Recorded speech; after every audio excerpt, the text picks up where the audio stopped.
నమస్కారం.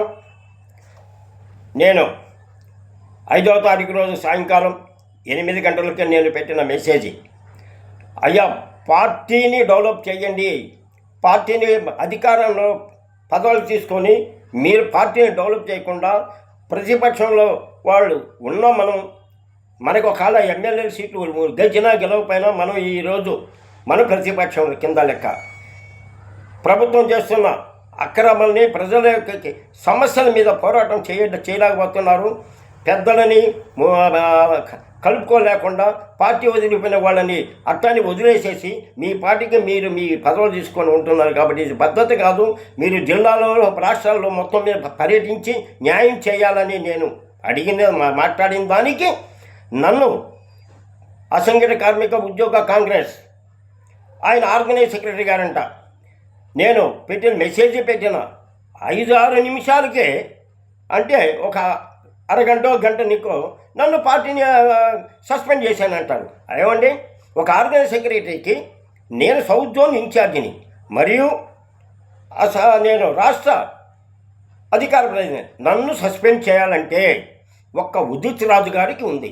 నేను తప్పు చేస్తే ఉదిత్ రాజు గారికి ఆయన కార్మిక విద్రోహ చర్యలు చేశారు కాబట్టి అతను మేము సస్పెండ్ చేస్తామని మీరు ఉదిత్ రాజు గారికి తెలియజేయాలి.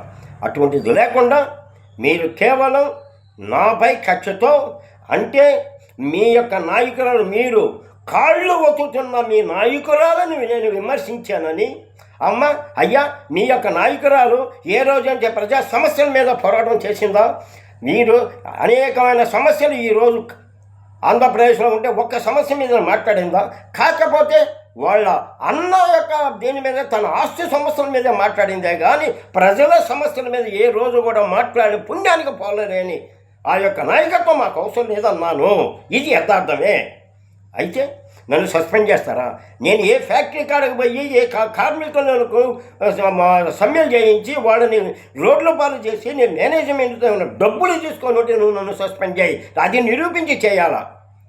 ఏమీ లేకుండా అయ్యా రాహుల్ గాంధీ గారు ప్రధాని కావాలంటే మనమంతా ఐక్యతగా ముందుకు పోవాలని అంటే మీరు నన్ను సస్పెండ్ చేస్తారా?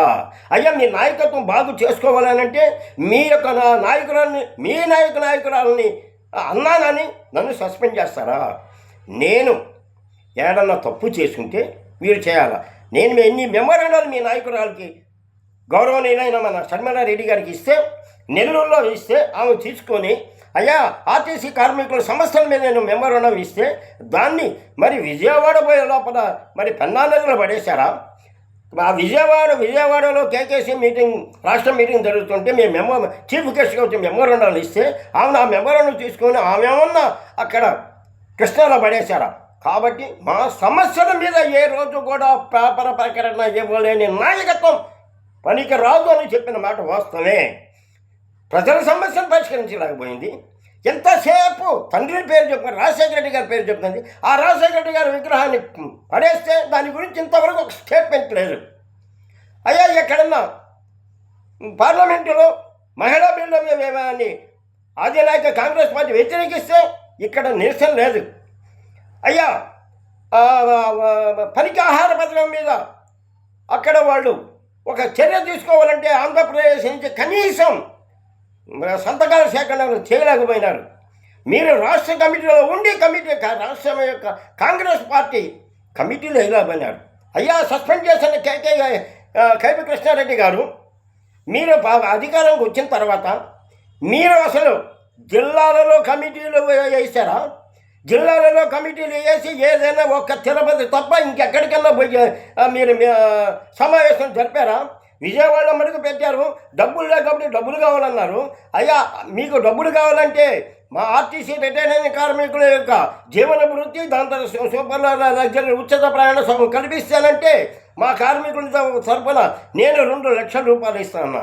ఆ 2 లక్షల రూపాయలని మరి వీరమోహన్ గారి మధ్యలోనే, అయ్యా నాకు 2 లక్షలు తెచ్చిస్తే మేము ఏదో ఒకటి చేసుకుంటాము, 2 లక్షలు ఇవ్వమని దాదాపు 2 నెలలు నన్ను ఇబ్బంది పెట్టారు. అయ్యా తిరుపతిలోకి కేకేసీ మీటింగ్ పెట్టి ఆడ అయ్యా తిరుపతిలో తిరుమల తిరుపతి దేవస్థానంలో అక్కడ ఉన్న కార్మికులు చాలా ఇబ్బంది పడుతున్నారు, వాళ్ళని ఎక్కి చాకరీ చేస్తున్నారు, వాళ్ళకి సరైన పెన్షన్ ఇవ్వటం లేదు, సరైన జీతాలు ఇవ్వటం లేదు అంటే పట్టించుకోవాలా. అయ్యా దాని మీద నేను పోరాటం చేస్తాను, నాకు పోలీసు అనుమతి అంటే మీరు పోలీసు అనుమతి కూడా తీసుకురావడానికి చేతగాల. మీరు నన్ను సస్పెండ్ చేసేవాళ్ళ. నేను అయ్యా తిరుమల తిరుపతి దేవస్థానం తరఫున తరాలో ఉన్న అపాచికి, దాని తర్వాత శ్రీస్థితికి, తర్వాత కృష్ణపట్నంలో ఓడరేవు మీద నేను పోరాటం చేస్తుంటే ఒక్క స్టేట్మెంట్ ఏం నువ్వు నీ యొక్క జిల్లా నుంచి, నువ్వు నీ యొక్క రాష్ట్రం నుంచి ఒక స్టేట్మెంట్ నువ్వు ఇవ్వాల. నీకు అసలు నాయకత్వం తెలుసా? కార్మిక చట్టం తెలుసా? కార్మిక ఏ విధంగా ముందుకు తీసుకోవాలని తెలుసా? తెలుసుంటే రాజమండ్రిలో అనేకమైన ఫ్యాక్టరీలు మూసేసి రోడ్లు పాలు చేశారు, లాకౌట్ చేస్తున్నారు అన్నప్పుడు అయ్యా మీరు కేకేసీని ముందు విజయవాడలో కమిటీని ఏర్పాటు చేసి దాని మీద మనం యాక్షన్ తీసుకుందామని నీకు నేను చెబితే ఇంతవరకు నువ్వు తీసుకోవాలా. విశాఖపట్నంలో అయ్యా ఉక్క ఫ్యాక్టరీని నేను అడిగితే మీరు ఇంతవరకు యాక్షన్ తీసుకోవాలా. ఇటువంటి అన్నీ ఏమి చేయలేని వాళ్ళు మీరు నన్ను సస్పెండ్ చేయాలంటే మీకు అధికారం లేదు.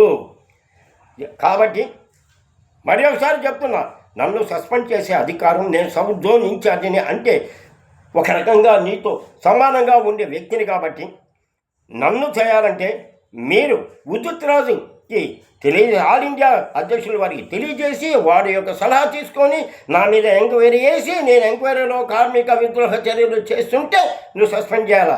అంతేగాని పార్టీ డెవలప్ చేయలేని నాయకత్వం ఉందంటానికి నువ్వు సస్పెండ్ చేసే అధికారం నీకు లేదు. ఎందువలంటే ట్రేడ్ యూనియన్ వేరు, పార్టీ వేరు.